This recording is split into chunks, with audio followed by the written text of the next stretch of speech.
If they'd have told me what was waiting there, I wouldn't have believed them. Every minute of the day, I always knew someone was watching us. You look at them and you look at the gun and you think, shit, what have we done? I felt like I'd never see my mum and dad again. Just remember my heart pounding and thinking, what am I going to do now? That wasn't my country. I shouldn't have been there. There's blood everywhere, and me and Paul were just, what the? If you ain't willing to fight for your life and you ain't leaving it, this is hell.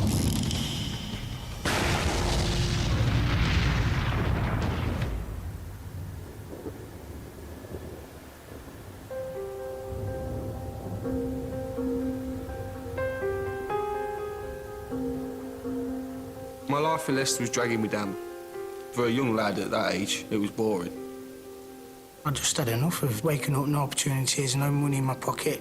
I wanted to run away from everything. I was working at my uncle's scrapyard. I was just really depressed. I wanted to, just get away from it all, really.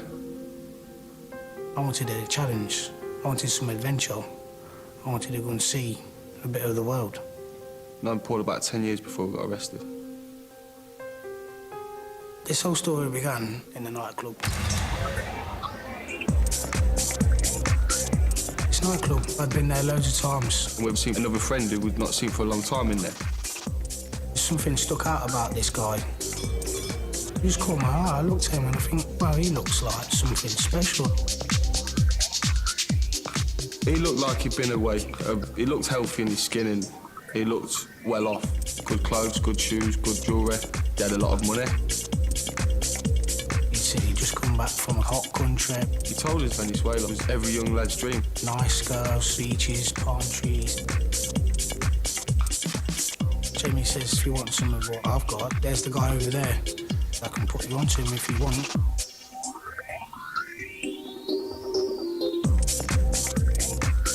Jamie took us over to the Russian guy. Paul and Jim are interested in doing some business with them. You know, the good people from the area, so you can trust them. The Russian guy said, have you ever been abroad? And I'd never been abroad before in my life. And he said, would you get a package for me? And I said, what's that then? And he says, well, it's drugs, but I need you to be honest with me and say that you could do it for me. I have trust in them. And we said, well, what's in it for us? He said, we'll pay for the ticket, Venezuela, we'll give you a 4-star hotel and money while you're on holiday. You'll meet someone, they'll give you drugs, everyone will be paid off at the airport, so no one will be stopping anybody. He said, I'll give you $8,000 each. I says, well, hasn't anyone got caught? And he says to me, no, we've got gateways, we can get through it. We know what we're doing, it's an organisation. He said everything's paid off, there's no way you can get caught.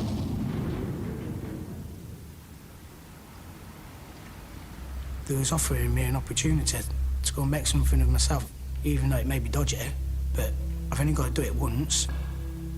That's what we were saying, we'd only do the one time. Just the one hit, get the money in.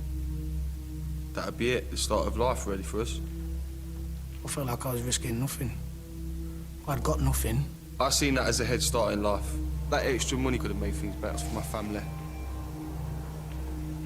I can do this. That's what I thought. I thought I can get away with this. We was gullible children, as far as I'm concerned. Gullible kids. This guy wanted to do it quick. He wanted to get this moving as quick as possible. Within a week, everything was sorted. In the morning, there's a knock at the door, and it's Jamie.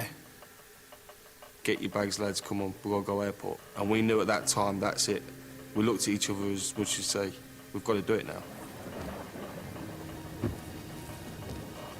In the car, remember it being cold, raining, horrible on the motorway.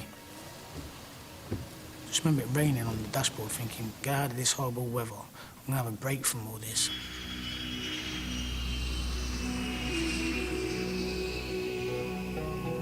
It was like on the start of a holiday. We were gonna go and enjoy ourselves. And I just remember looking up at the sky, being in the clouds. You see the sunlight just beaming in through the window. It was beautiful. It was a crazy view.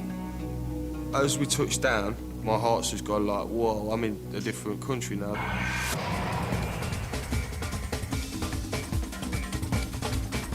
soon as you walk out the airport, the heat just went poof.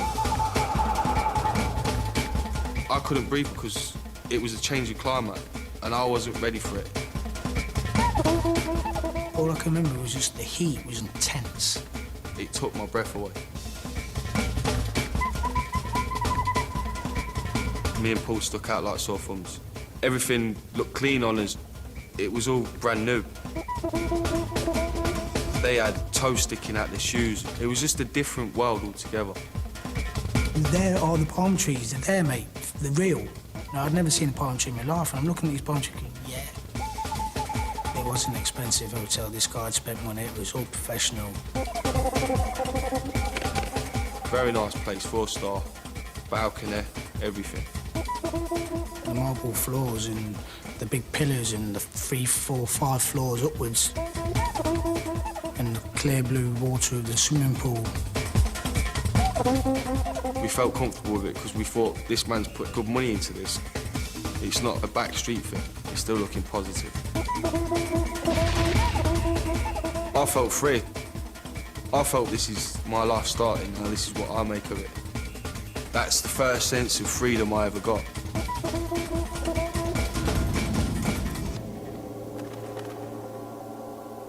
If they'd have told me what was waiting ahead, I wouldn't have believed them. Never in a million years I would not have believed what was waiting ahead.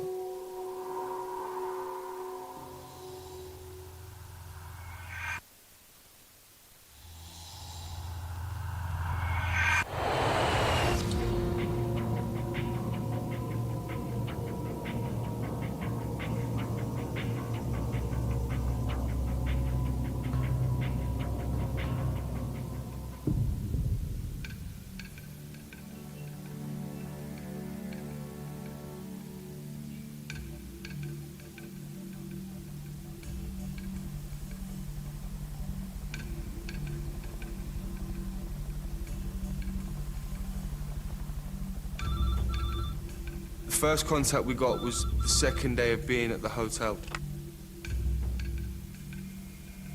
We got the phone call that he was outside the hotel. Paul was scared like I was. We knew we had to go ahead with it. It was full steam ahead from now on.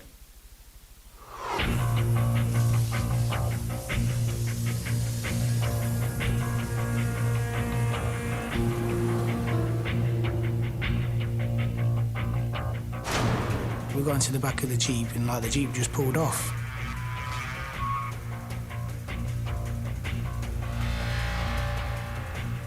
All you can just see is these dark figures in the back of this van and these guns. I'd never seen someone carrying a gun before. You know, you just look at them and you look at the gun and you think, shit, this is serious. This guy's lifting my arm up and I'm thinking, what's he doing? And he's trying to measure my inside measurement there. This is, we need to measure your chest width, hip width, and the length of your chest to the bottom of your stomach. And we said, what's that for then? He said, well, you need bulletproof jackets to put stuff in. And we said, well, won't you see that? And he said, no, you're okay. You wear a shirt, you won't see it. They were saying that they're going to ring us soon, take us to their apartment, put drugs on us, and take us to the airport. And that's when we knew, this is it. That's the day we're going to be waiting for. And that's when me and Paul have actually come to the conclusion that we've just got to enjoy ourselves with what we've got now and get on with it.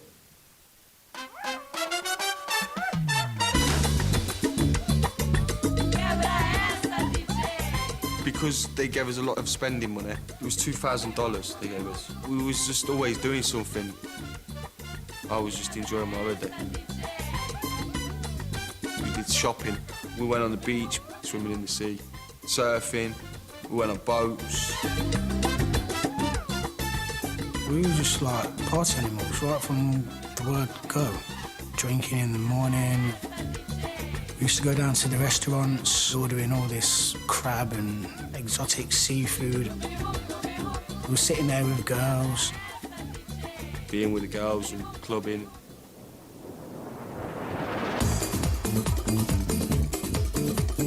It wasn't like a load of young lads spilling beer over each other and things like that. women stood there with champagne glasses and nice sparkly dresses. It was a different scene altogether.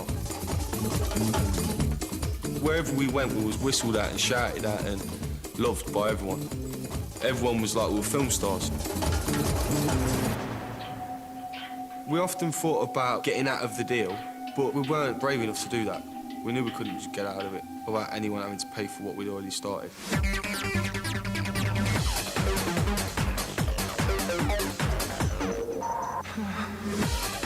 We was offered cocaine by a Dutch guy, Jimmy. I'd smoked marijuana before, but never cocaine.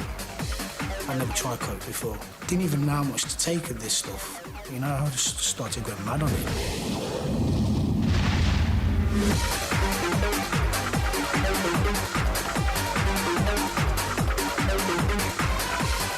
And just cutting it off and making more lines and more lines. And must have just took too much. My heart, I can feel it racing and everything was just going black. He started having a seizure where his heart was pumping really fast. And he couldn't breathe, and he was sweating and going white. And I was slapping him and trying to wake him up. And then I could see again, and I get blurred vision. Splashing water, and, come on, Paul, what's up? I can feel my chest tightening, and I started to panic. I thought I was going to die. It scared me. I thought I wouldn't lose him. In the end, I thought, that's it, I've got to get you down to the hospital. It's like really, really hot. My head is now pounding. I could feel my heartbeat in my head. I just picked him up and threw him in the back of the taxi. Told the taxi driver, get to an hospital. God, I'm gonna die. Where's this shit? What have I took? I thought he was gonna die. I'm gonna die. I'm panicking. And I carried him into the hospital and got a doctor to come. They gave me an injection to calm me down. I'm in this hospital thinking, shit, what have I done?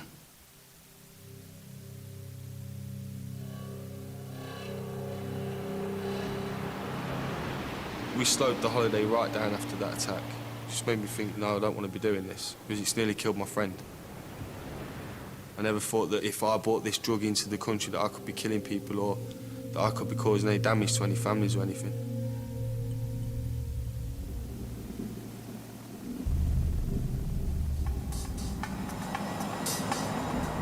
It was like a countdown, you know. God, it's happening now, it's happening. I just remember being in the hotel. You can hear life on the street, but inside you know you're going to be doing something dangerous. I got myself into something that I couldn't get myself out of, and I started to regret every moment of it. I started to reminisce back to Leicester, what I'd left behind. Maybe it weren't so bad in the first place. I spoke to my mother. I felt like a little boy. I felt like I was trapped. You've done it all yourself, so you've got to carry on with it all yourself. You've got to see it through yourself. No one's going to help you here. You've got to do it.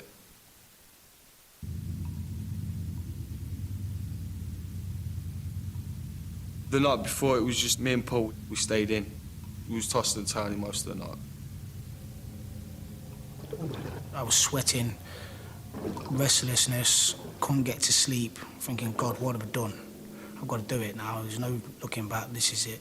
And when I did finally go to sleep, it was only for like a couple of hours and I was awake again.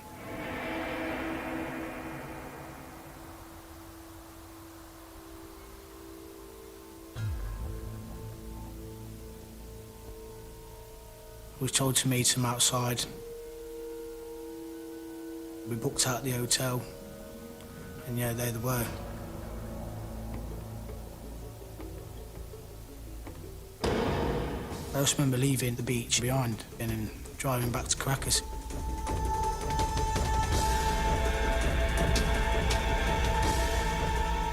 was like hectic everywhere. In the mountain, you can see these shanty houses. It was just horrendous. I'd not seen that in my life, and I thought, Christ. I felt like I'd entered a third world country. That wasn't my country. I shouldn't have been there. They took us to this apartment, and the apartment just looked dingy. Like nothing I'd expected.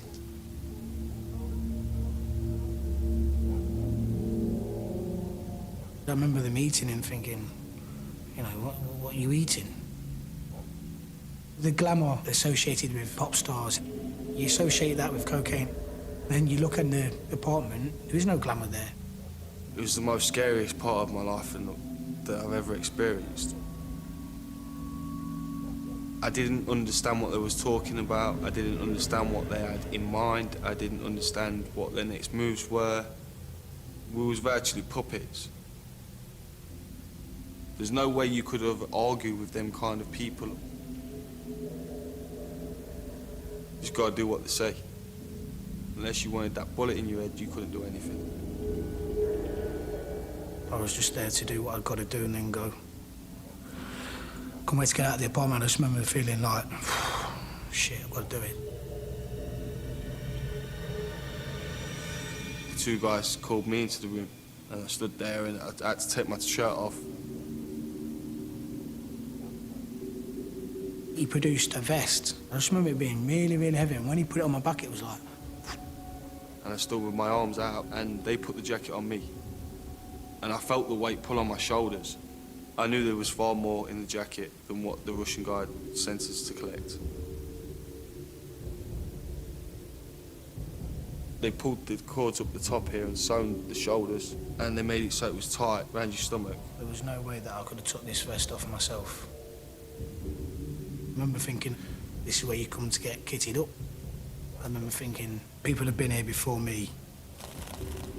But I knew now I was going to see for myself. I just looked at myself in the mirror and I thought to myself, God, what have I got myself into? But it's already on me now. They've sewed it up to pay for my holiday, to pay for everything else. It's just like walking into a brick wall. And there's just one way forward now. There is no turning back. That's it. You're there. We waited till the lady gave the nod. You're okay. Go. And then they walked us down to the taxi, paid the guy, and walked off. And that was the last time we seen them.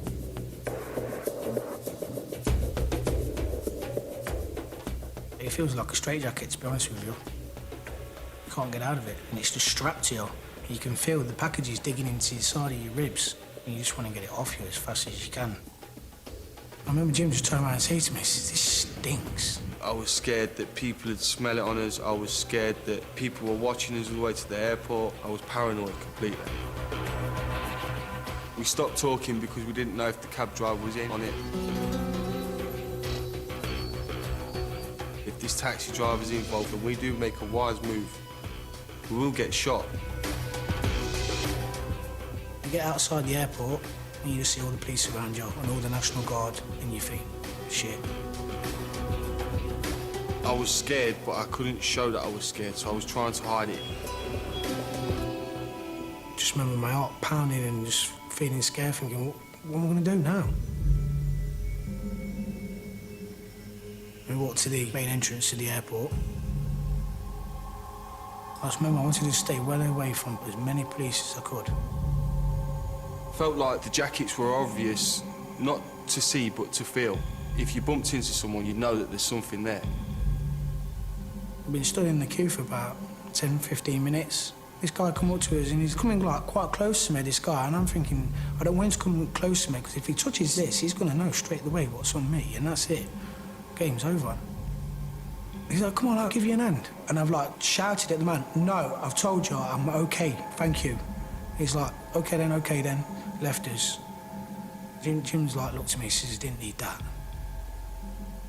I've turned around to go through the immigration, and I can remember seeing this guy standing there with a shirt and tie.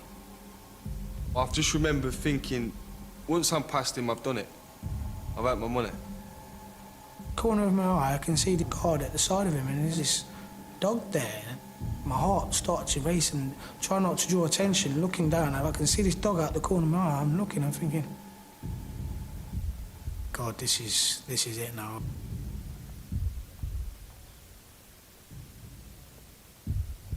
They'd already reassured me that the airport's paid off. You'll be all right, don't worry. Now I'm going to see for myself. Have they paid it off or haven't they? The dog's just like, not even interested in me. I'm thinking, well, why can't he sniff this on me? This is when I was convinced, yeah, these people have been paid off. Bloke was speaking to you like he knew me. Literally speaking to me, you all right, my friend? Oh, yeah, no problem. I'm like, that's a piece of piss. That was easy. I just walked straight through.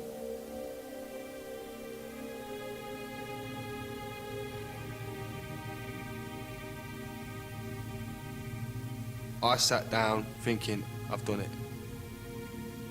I thought I've got through the gateway.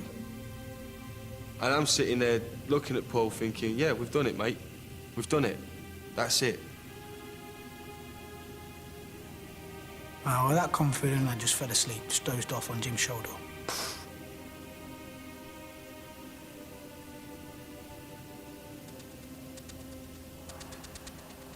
I just sat there waiting. And you don't want to be sitting there waiting, you just want to get on your plane and get it over and done with. And that's when paranoia kicked in. We're just sitting there normal and everyone's looking at me and Paul. There's two men and they're looking funny at us. I thought they knew straight away that we had stuff on us. Paul fell asleep and landed on my shoulder, like, and I pushed him to say, these people don't look right. He's getting more and more agitated, more and more. No, I don't like it, I'm going, keep your mouth shut. Calm down, chill out. We're drawing attention to ourselves, mate. I must have been kidding myself. Sat there then, looking. I knew they was looking at me. I thought, come on, let's go and throw this stuff away. Come on, let's go to the toilet and ditch it. I couldn't just go to the toilet and drop that off. It just sewed on me anyway. How am I going to get that off? And you can see him getting agitated, and it's making me feel paranoid as well now, and I'm getting more nervous. And we're just sitting there, like, thinking, shit, they're looking at us. They shout over the loudspeaker, would you please board such and such a flight bound for England? Turn down the tunnel, see these people in front of me.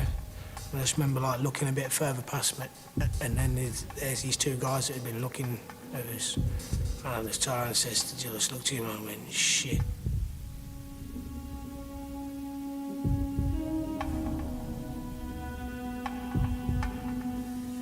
The tunnel just seemed like it was getting longer and longer. And I just focused on getting past that man, without him searching me. Just get on that plane and get past him. He was virtually staring at us to go to him. That's how it felt. Like he knew you had the stuff.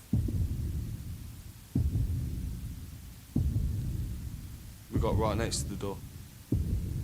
He told me to lift my arms. I lifted my arms like this, and he patted me on the sides. And that's when I thought to myself, shit. And this guy just looked at me and he just shook his head. And I thought, no way. My world just come tumbling down. I thought, what have I just gone and done?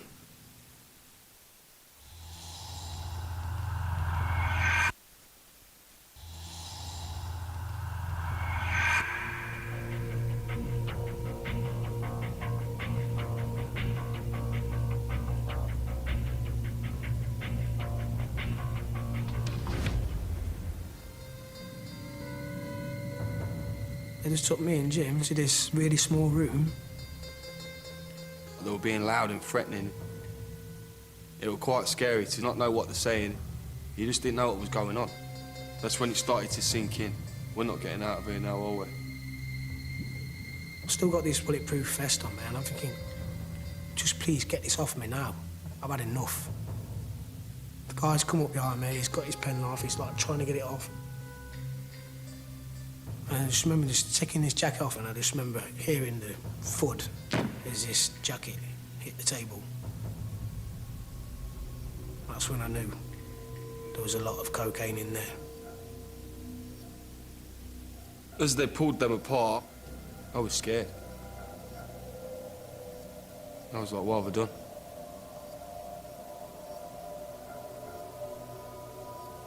I just remember thinking, my world, it had come to an end. I ain't never gonna get out of this shit. This is it now. Felt a deep loss. I felt like I wouldn't ever get out of the country ever again. I'd never see my mum and dad again. And that's it, I blew it. We were both terrified at that time. Both absolutely terrified. We thought we were gonna die. They flagged the taxi down outside the airport, and we got in the taxi. It just seems surreal. All that drugs confiscated off of us, and just these two guys were just going to put us in a taxi and just take us like in the middle of nowhere. When I pulled up outside the Vega police station, and I just looked up at this big building, 5 stories, and every window's got bars on it. I thought, they're not just going to take me to a prison, surely, straight away. I feared for my life when we arrived because we could hear a load of people shouting in the prison. You could hear knives hitting bars. You could just hear that there was uproar going on. When the police was questioned, they was looking as much as to say, you boys are going to meet your nightmare in a minute. Up them stairs is your nightmare. We walked up the stairs, police station smelled, you know, all the walls smelled. We've seen 3 cages, and they're all hanging out of the cages going, hey, gringo, gringo, and all this, and we're like, whoa. Some of them had a couple of fingers missing, teeth in a mess. They just looked like something out of this world. They're like pulling on his jeans straight away, pulling on his clothes. And I've got 5 people standing around me with knives. And this guy came and he went, you give them your jacket and your shoes, as they'll kill you.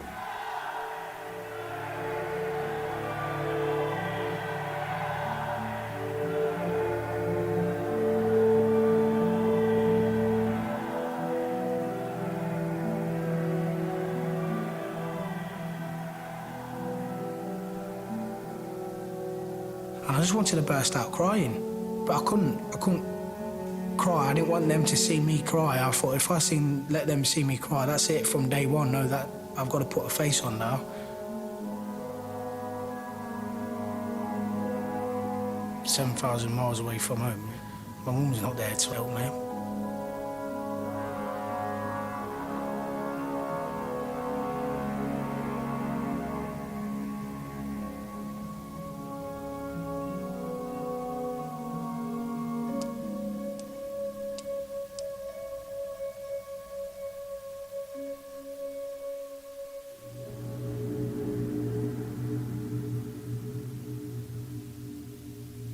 The guards came to us, and it was the first bit of light we'd seen for 4 days. He opened the door and his eyes stung. That's how bad it was. They just took us to this room. The next thing you know, there's just like film crew everywhere. James Miles and Paul Loseby were arrested at Caracas airport with 22 pounds of cocaine strapped to their chests. I've looked at Jim and I just don't know where to put my face, and I'm thinking, my mum's going to see this. They were arrested as they were about to board a flight to London. Their explanation is that drugs barons forced them into it. This man put a gun to our head. Mum was going to shoot me. We ain't even done nothing. You understand? All I'm here for is on holiday. All my family, everybody I know, they're going to see this, and I can't do nothing about it. I got to speak to my parents a week and a half after being captured at the airport. My mum, she said that she loves me and whatever I do, it don't matter. I'll always be a son. And that was the first time I cried after I spoke to my mum. I come back and cried. I said to my mum, sorry, didn't know what I'd done. But I didn't know what I'd done there. I don't know why I left them, I don't know why I left my mum, I don't know why I left none of that. I'm really sorry for what I was doing. I don't think I could have apologised. I couldn't have found words to say anything, I don't know. Just, I'm sorry.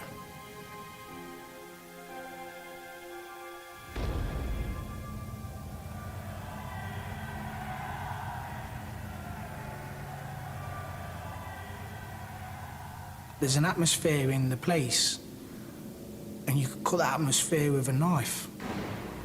When you look at their eyes, they've got no No sense of nothing behind him. I heard someone getting raped. And hearing somebody getting raped, knowing that you can't do nothing for him and he can't do nothing for himself. I don't know, because he's probably got a gun in the back of his head or in his mouth. That was the worst. For me and Paul. Because we could hear it, but we couldn't do anything about it. That was bad. You are at your wit's end. There's nothing you can do. Someone could come in through that door any time of night. You never know if they was going to be armed or not armed, or what frame of mind they was going to be in.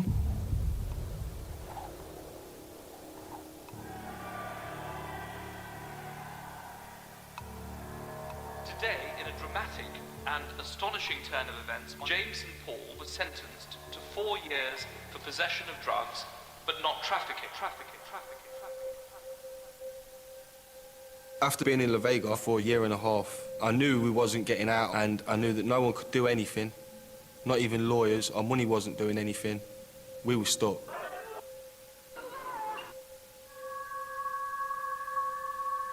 We managed to get a camera through Jim's family, and basically we just bribed the policeman to take the camera in there.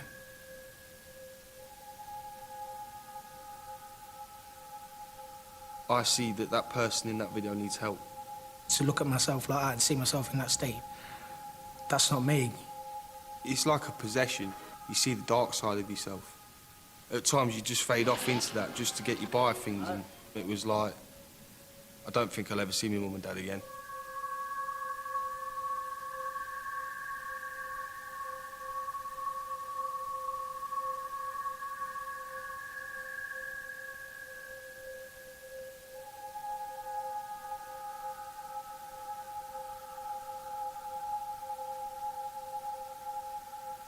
The English government thought it was protecting us, but me and Paul knew we was more at danger there than we were at maximum security prison.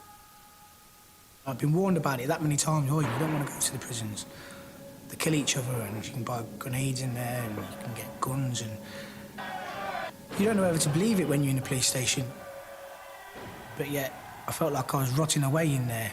I'd just rather go down fighting and in danger than just like rotting away in this little place.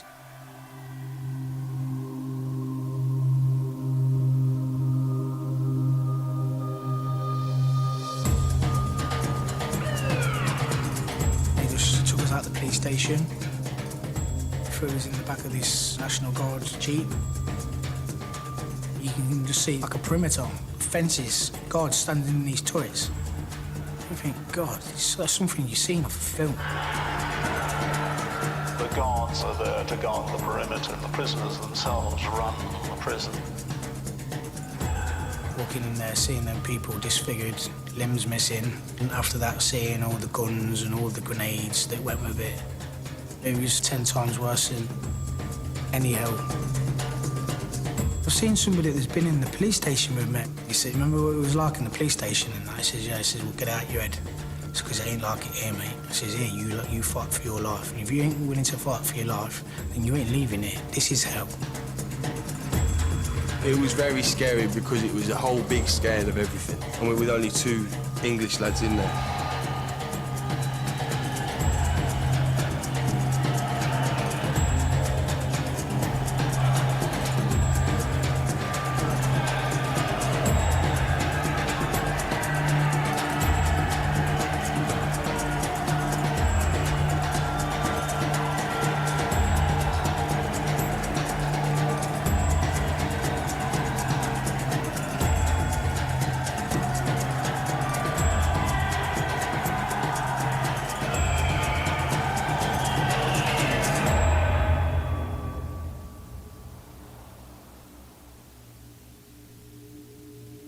It was the first week of us being there. Our cellmate said, have you ever seen anyone die? We said, no. He said, well, someone's gone in today. Stood there, chatting away, waiting for this food. All of a sudden, there's a bang.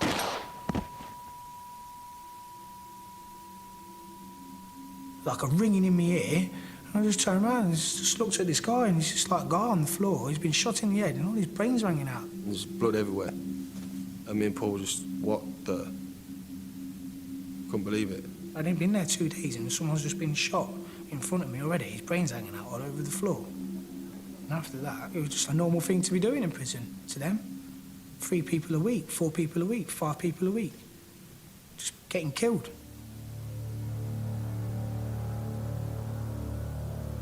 It's all about power, possession. Who's got the most drugs? Who's got the most armour? Who's got the most bullets? Who's got the most grenades? Life doesn't mean nothing. It means £1 at the bullet cost. And the man who's got the guts to pull the trigger. You feel like you're ducking and diving for your life every day.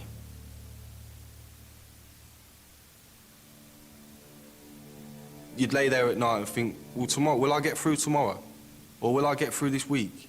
Or will I see my mum and dad again?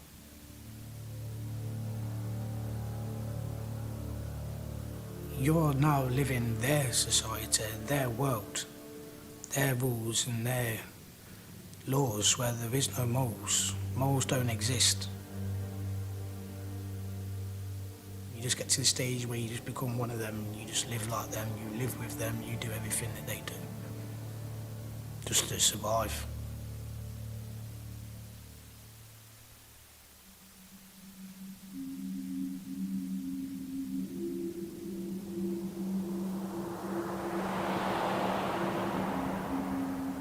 I'd been there for 4 years. One day, the embassy came to give us some money and letters from his family. Which comes round to let people know how their sentences and the cases are getting on. And me and Jim's names was the first to be called out. We thought we was coming up for a benefit, ready to go free. Jackie from the embassy, she was there, and she said, the prosecutor, she's not happy with your appeal. It looks like you're looking at a 10-year sentence. And me and Paul were just devastated. You just feel like exploding. Literally like kicking the gate straight off. I just wanted to shoot every human in that room. I just thought, I'm never getting out of this hellhole. That was the breaking point. I thought, the English embassy just gave me 10 years. Well, sod the English, I'll be Venezuelan.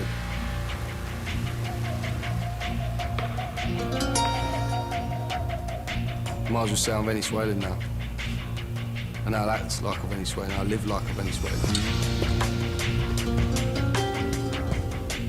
3 lads just walked up to me with a gun and said, do you want to hang around with us? And I said, what do you do? He said, we play Russian roulette with the guns and we shoot people and we just mess about. And I said, all right, come on then, let's go and do it. And one day they gave me this 9mm and I just thought I'd walk around the prison with it, just show it everyone. To show everyone that I've got a gun and that I want to use it. That's the life I want to live.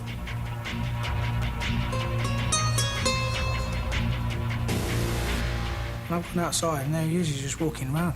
Just with this crazy face on him, arms folded, see the 9mm. And he's just walking round and round and round and round and round. I walked up to him, put my arm and says, come on kid, what's the matter? And you see him, he wants to cry, but he can't. What's the matter? I'm going to show them. You're going to show him, kid? I'm going to show him you ain't messing around with me, I've had enough now. And if anybody's going to come and try and mess with me, I'm going to show them they're going to get it.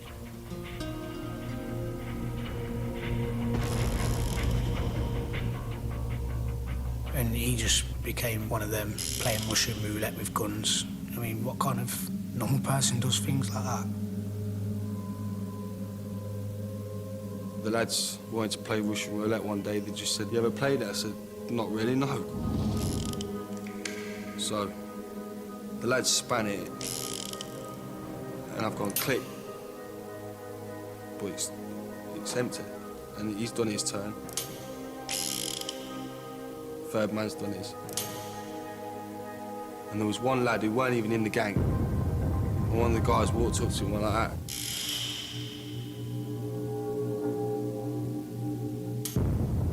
And they were lucky it didn't go off. But the guy was like, whoa. See a friend do something like that, and play around with their own life, I knew that he must have been at some serious stage, as if to say, well, you know what, I couldn't really give a fuck. I rang my mum and dad up and said, I don't ever want to see you ever again. Imagine how that must have been for them.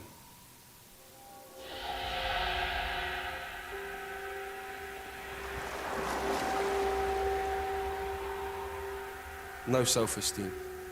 Gone. No more need to go on in life. Wanted to end it. What are you doing? What am I going to do if you're not here with me? What am I going to do if you go away? I just wanted to see my mum and dad and my family so bad that I weren't going to be willing to be taking my own life. I would have done anything in my means to get back home to see my family and friends. Anything.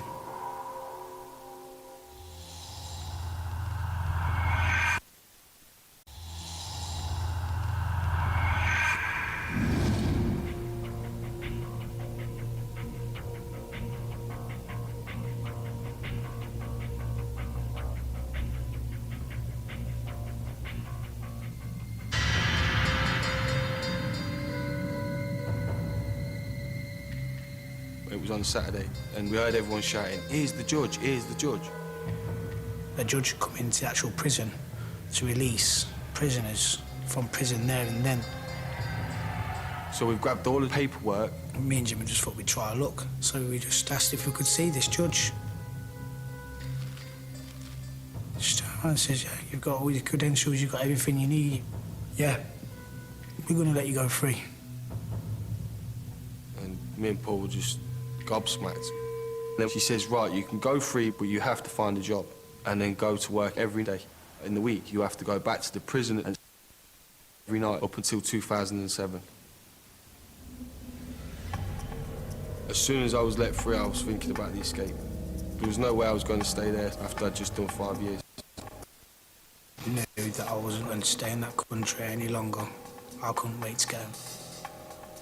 In their law, it stated that anybody in their country has as a form of identification. My ID was a passport. As soon as the embassy gave us his passports back, we could see that we could make the escape. If we went together, that would be the craziest thing we could have done, because we'd come into the country together. So we both planned that we'd leave separate. So we arranged that Jim would go through the Venezuelan port and I'd go through to Colombia. It was the first time in 4 years that I'd been separated from Jim. It felt strange just for my friends to go the other way.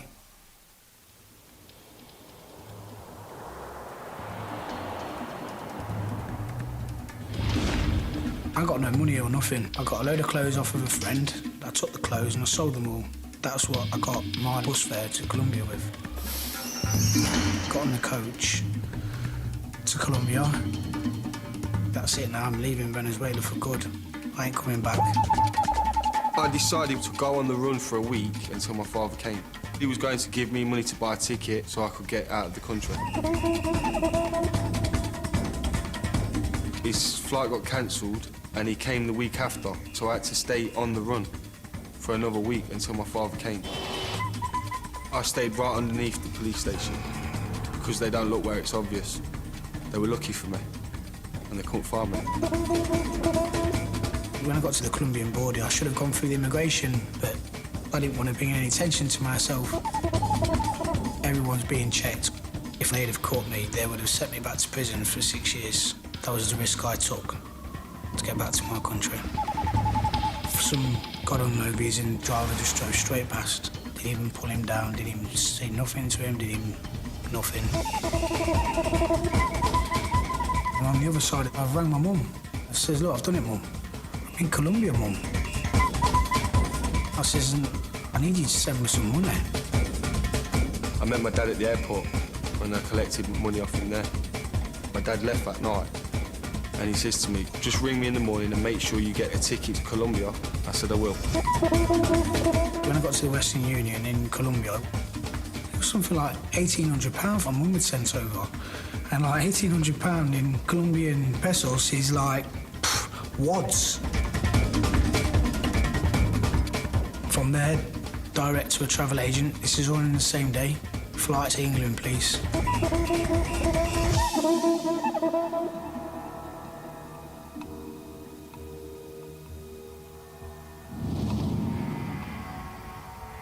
Off I went to the airport, and that was more terrifying than when I sat there with the drugs. If I'd have been spotted by a policeman at the airport, I think I would have tried to kill the policeman at the time or him kill me. Because there's no way I would have gone back to prison. I thought, oh my God, I've got to go through this again. And it's like, this airport is like 5 times as big, and like, it's Colombia, it's Bogota. Their immigration has got to be tight. Put some more courage up.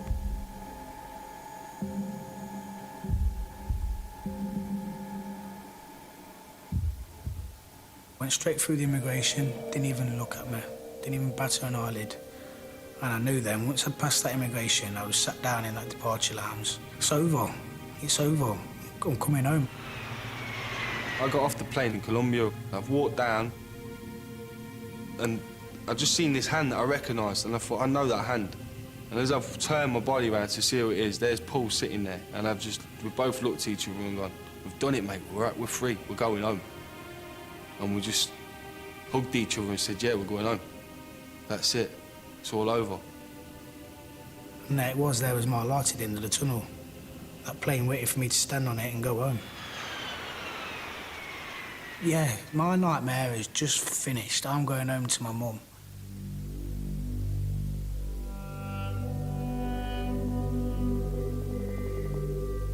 I don't feel guilty anymore because I've come back, and I've been back in England 6 years now, and I've made amends.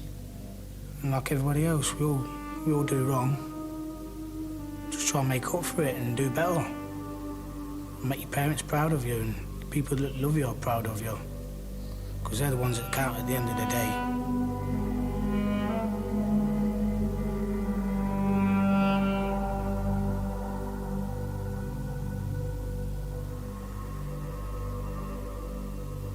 For me now, focus on my son and just give him the best in life.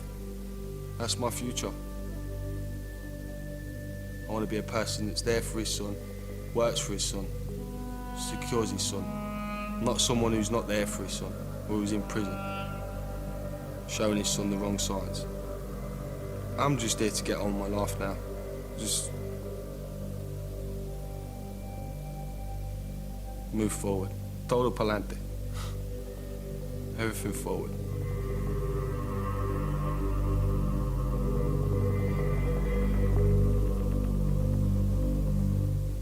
Those bloody vampires are everywhere. Brad Pitt and Tom Cruise star an interview with the vampire, next on 5.